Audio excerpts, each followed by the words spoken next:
Bienvenue, c'est Bertrand, de la Fondation Magister, l'école des héros du monde réel. Dans les 2 derniers épisodes, j'ai commencé à vous introduire les différents stades développementaux de l'esprit humain adulte décrits par le modèle des dynamiques en spirale, ou Spiral Dynamics en anglais. Pour bref rappel, le modèle des dynamiques en spirale s'intéresse à l'évolution dynamique du fonctionnement de l'esprit humain, de sa vision du monde, de ses valeurs, de ses priorités, en relation avec l'évolution des conditions de vie. Dans le dernier épisode, on s'est arrêté au stade jaune. Pour la faire très court, le stade jaune, c'est le stade développemental où l'esprit commence à réfléchir énormément, de manière complexe et holistique. Le stade où il prend conscience de l'interconnexion des choses et développe une conscience très méta, très vision d'ensemble. C'est notamment le stade où on prend conscience de toutes ces dynamiques en spirale et ces histoires de stades développementaux. On prend conscience qu'on est à un stade et qu'il y a d'autres stades qui nous attendent derrière. C'est également le stade où l'esprit devient très flexible et adaptatif, capable d'accueillir plusieurs perspectives en même temps. Et ce sont ces aptitudes qui lui permettent d'apporter des solutions bien mieux pensées aux problèmes complexes de la vie et du monde. Pour en savoir plus sur ce stade jaune, je vous invite à regarder l'épisode précédent. Ce stade jaune est très peu représenté actuellement, mais ce qui pousse le développement au stade suivant, le stade turquoise, c'est essentiellement 4 choses. La première, c'est qu'après avoir utilisé sa pensée complexe pour observer et étudier le monde pendant si longtemps, l'esprit finit par vivre dans une conscience où tout est connecté et indissociable.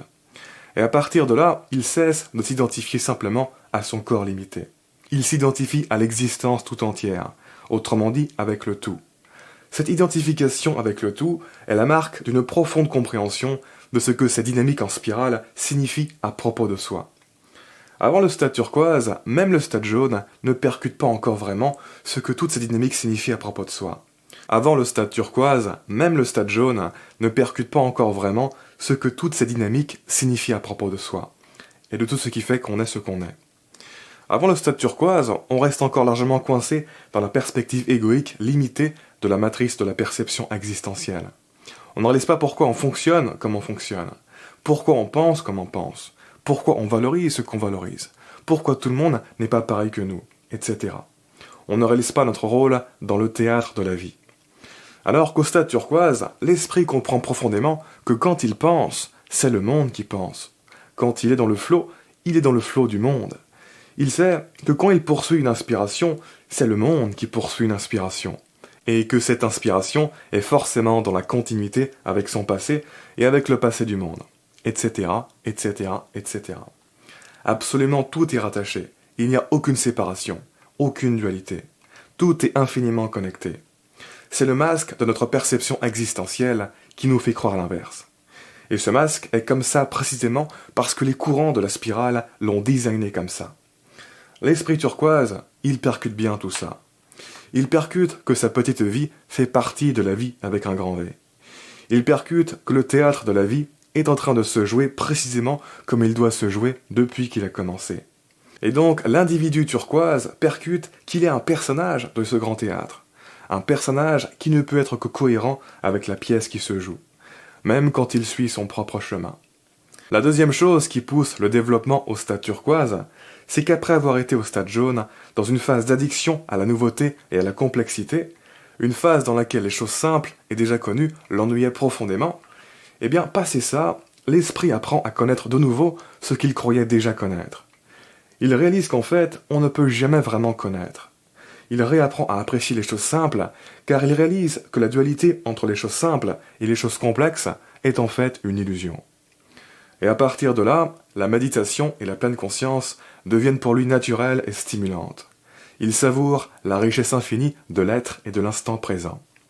La troisième chose qui pousse le développement au stade turquoise, c'est que l'individu jaune se rend compte que penser et développer tout seul des solutions aux problèmes globaux, c'était bien pour développer sa conscience, mais dans l'application, il va falloir revenir au groupe et coordonner les efforts. Autrement dit, maintenant qu'il a développé de bonnes fondations internes, il faut s'avancer sur le devant de la scène globale de l'humanité pour guider et accompagner le changement. Et enfin, la quatrième chose qui pousse le développement au stade turquoise, qui est liée aux 3 premières, c'est que l'esprit réalise que dans tout le système, le plus grand levier qui existe pour solutionner les problèmes de l'humanité, c'est la conscience. Parce que c'est la conscience qui est à la source des problèmes extérieurs. c'est d'elle que tout émane. Les guerres, les conflits, les destructions, les négligences, les dérives. Et donc, à long terme, c'est agir sur la conscience qui sera le plus porteur. Le stade turquoise est également marqué par un retour en force de la spiritualité et du mysticisme, qui peut faire penser à un retour au stade violet, le stade tribal et animiste. Mais en fait, là où la spiritualité violette était propulsée par l'incompréhension de ce monde mystérieux pour l'esprit, eh bien la spiritualité turquoise est propulsée par la compréhension du monde. Une compréhension du monde qui devient tellement profonde et interconnectée que le monde redevient mystérieux, et qu'il devient impossible pour l'esprit d'échapper au mysticisme. Et en ce sens, la spiritualité turquoise est plus consciente et intégrale, et moins superstitieuse on va dire. L'esprit turquoise voit le monde comme un seul et même organisme vivant ayant son propre esprit. Le moi est à la fois séparé, mais en même temps profondément inscrit et fondu dans le tout. Un est tout, et tout est un. La pensée turquoise est synthétique, holistique et transrationnelle, c'est-à-dire qu'elle dépasse la rationalité. Du point de vue du stade orange et de sa pensée rationnelle, analytique, matérialiste et réductionniste, la pensée turquoise semble être une régression à la pensée violette, à la pensée wou-wou, parce qu'elle n'est pas rationnelle. Mais en fait, la pensée turquoise transcende la rationalité. La pensée du stade violet est pré-rationnelle, alors que la pensée du stade turquoise est transrationnelle. Mais l'esprit orange n'arrive pas à distinguer les deux, il les confond. L'esprit orange croit que la rationalité est l'étape ultime de la pensée, et que donc tout ce qui n'est pas rationnel est forcément primitif. Cette confusion entre pré-rationalité et transrationalité est beaucoup mise en avant par Ken Wilber, un auteur qui travaille sur toutes ces dynamiques développementales de l'esprit et qui a développé ses propres modèles. Encore une fois, l'esprit turquoise voit le monde comme un seul et même organisme vivant ayant son propre esprit. Et en ce sens, ce que valorise turquoise, pour faire simple, c'est le développement harmonieux et équilibré de cet organisme géant. Le développement harmonieux et équilibré de la vie avec un grand V. Et voilà pour le résumé des différents stades développementaux décrits par le modèle des dynamiques en spirale. Pour terminer cet épisode, juste quelques notes à propos des stades jaune et turquoise par rapport au stade précédent. En fait, je dirais que l'écrasante majorité des êtres humains sont complètement identifiés à leur stade dominant et immergés dans le système de valeurs associées, sans vraiment comprendre d'où ça leur vient. Ils croient qu'ils sont nés comme ça et que ça vient essentiellement d'eux.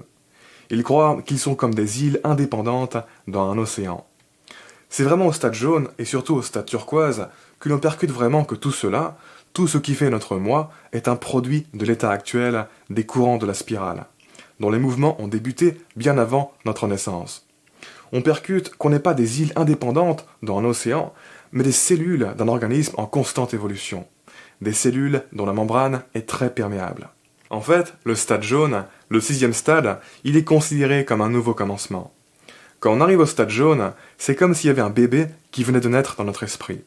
Ce bébé, c'est la part de notre esprit qui s'éveille à l'interconnexion et l'interdépendance systémique du monde. Le stade jaune, il prend la survie du monde au sérieux parce qu'il sait qu'elle est aussi importante que sa propre survie individuelle.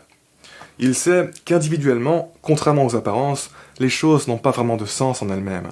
Il sait que tout cela est interdépendant et donc son concept de survie est étendu. Mais c'est encore un bébé. Quand on arrive au stade jaune, on croit qu'on comprend tout par rapport au stade précédent, parce que les connexions commencent à se développer en masse dans notre tête.